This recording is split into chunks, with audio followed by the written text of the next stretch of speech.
Hello guys, welcome back to Audible Odyssey. So let's step into a world of immersive storytelling where gripping tales of mystery, horror and adventure come to life. Each narration is crafted to pull you into the heart of the story, creating an unforgettable audio experience. From spine-tingling horrors to timeless classics, Audible Odyssey Adventures is your gateway to thrilling journeys beyond imagination. Subscribe now, and let the stories take you to places you've never dreamed of. Audible Odyssey Presents.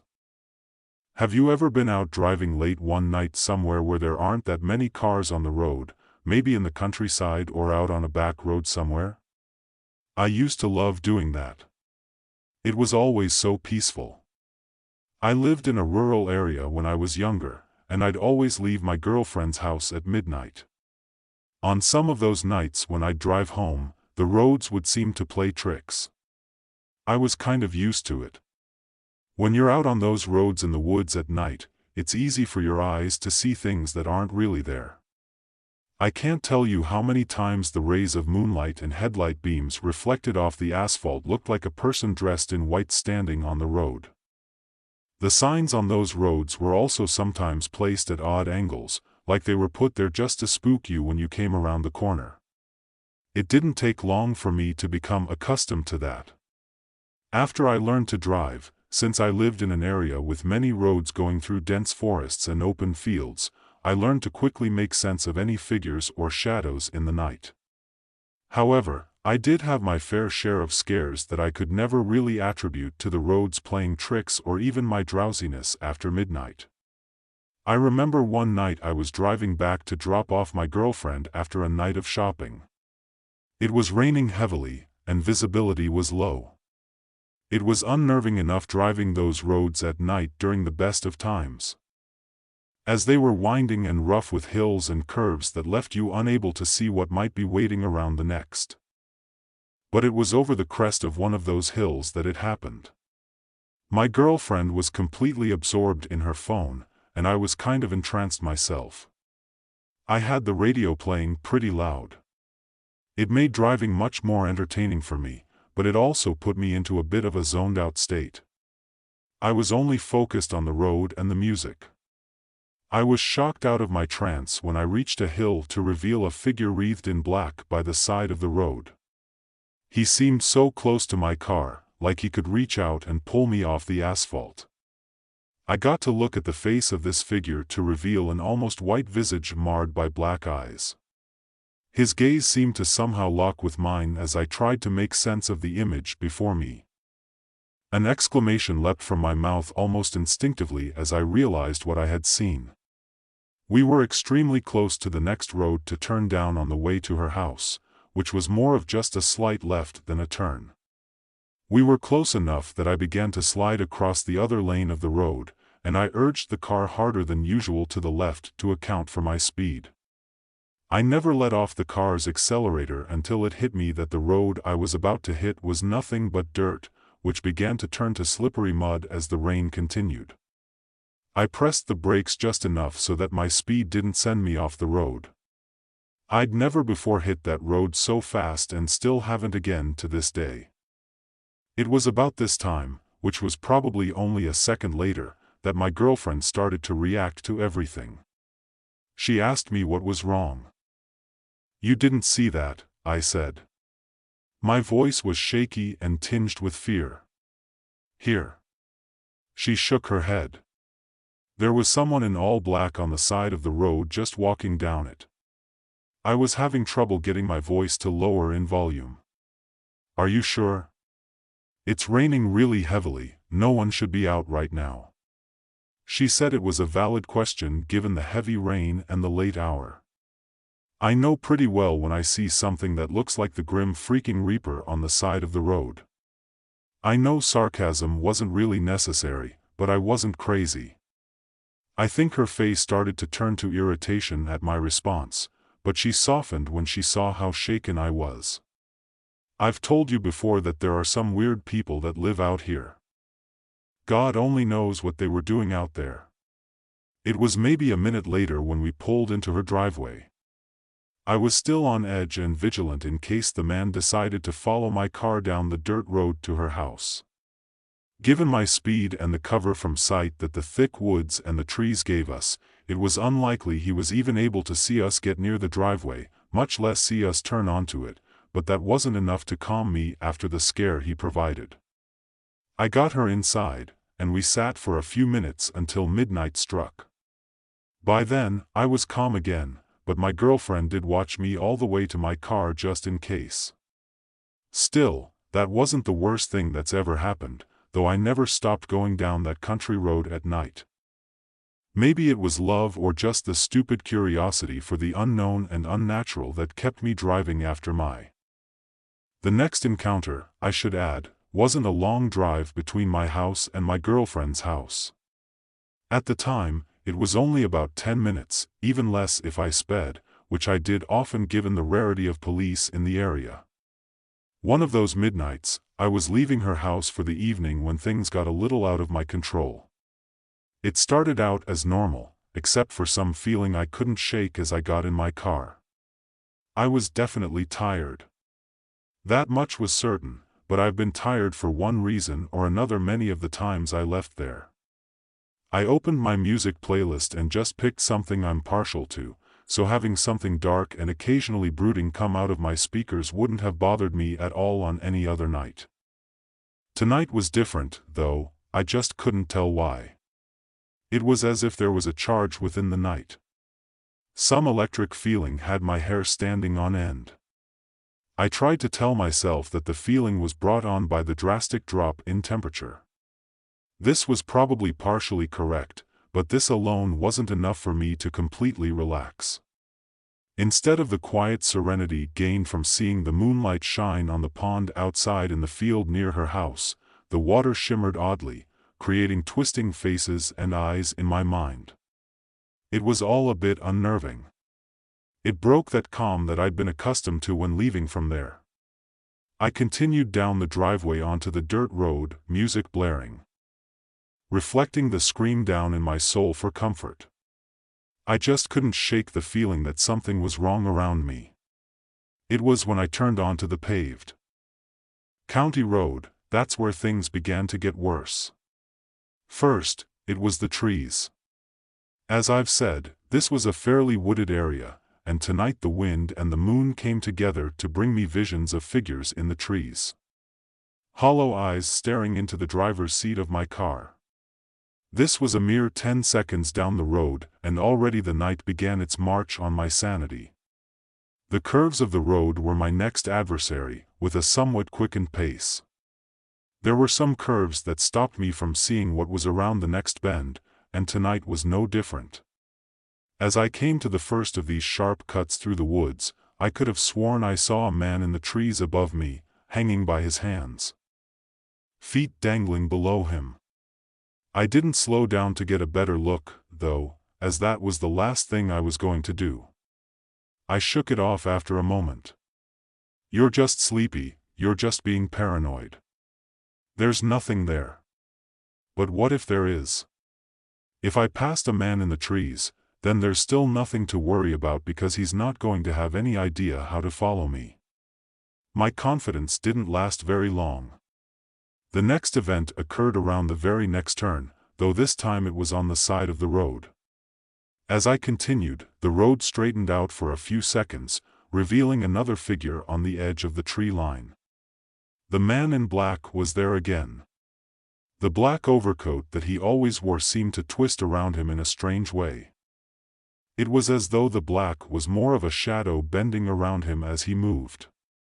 Compared to the last few times I'd seen him, he seemed to be moving in a very mechanical way. It was as if he'd forgotten how to walk. This left him in a creeping shuffle down the overgrown roadside. Despite all of this, his presence was slightly calming. It's hard to fully explain, but given how shaken I was already, the man seemed to add some humanity to the inhuman environment I was trapped in. It was like knowing that the road you're traveling on is safe enough for another human. My calm was shattered when he turned to face me. What turned to look at me could not have been human.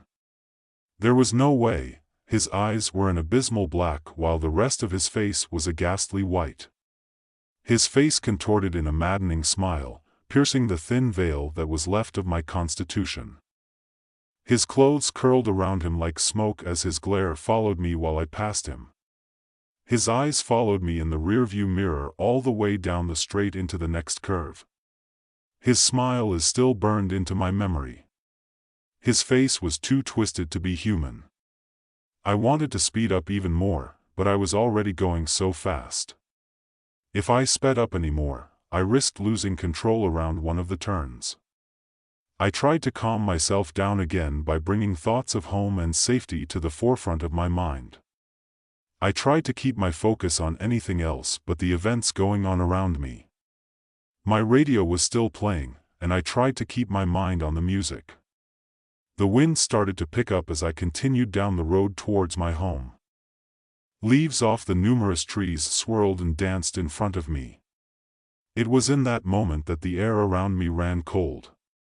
I had the air conditioning turned to heat since it was winter, but suddenly, that didn't matter anymore.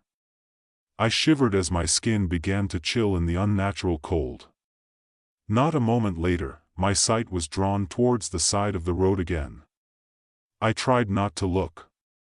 I knew what was coming. I knew not to look, but the reflection off the white face in my headlight was too bright to ignore. He was there again. Even through my shivering and shaking in cold and fear, I could feel the paralyzing grip of terror in my chest. I blew by him, watching him disappear from view in my mirrors. As quickly as he left my sight, he reappeared, his gaze and maddening grin still following me. He was holding out a pale and sickly hand into the night, reaching for any life his hands could grasp. Every time he'd fade from view, he'd emerge again at every turn. His eyes never blinked, and his sickening grin never changed. I saw him fade one more time when I exited the woods and saw the dim lights of a church appear. There was a four-way stop right at the church, and as I pulled up to the stop sign, my pulse began to slow. It was only a little farther until I was home. The part of my trip after the stop should have been easier. It was better lit, and the forest thinned into some more houses and some fields.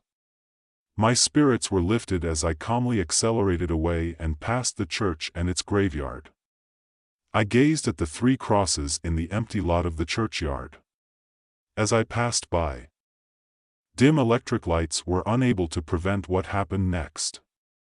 The road continued after the church in a long straight path between fields of lifeless peach trees.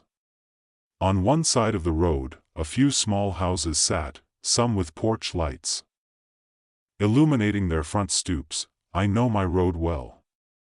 It felt like home in itself to be driving along it. It was as I passed by the tiny local fire station that my home was invaded.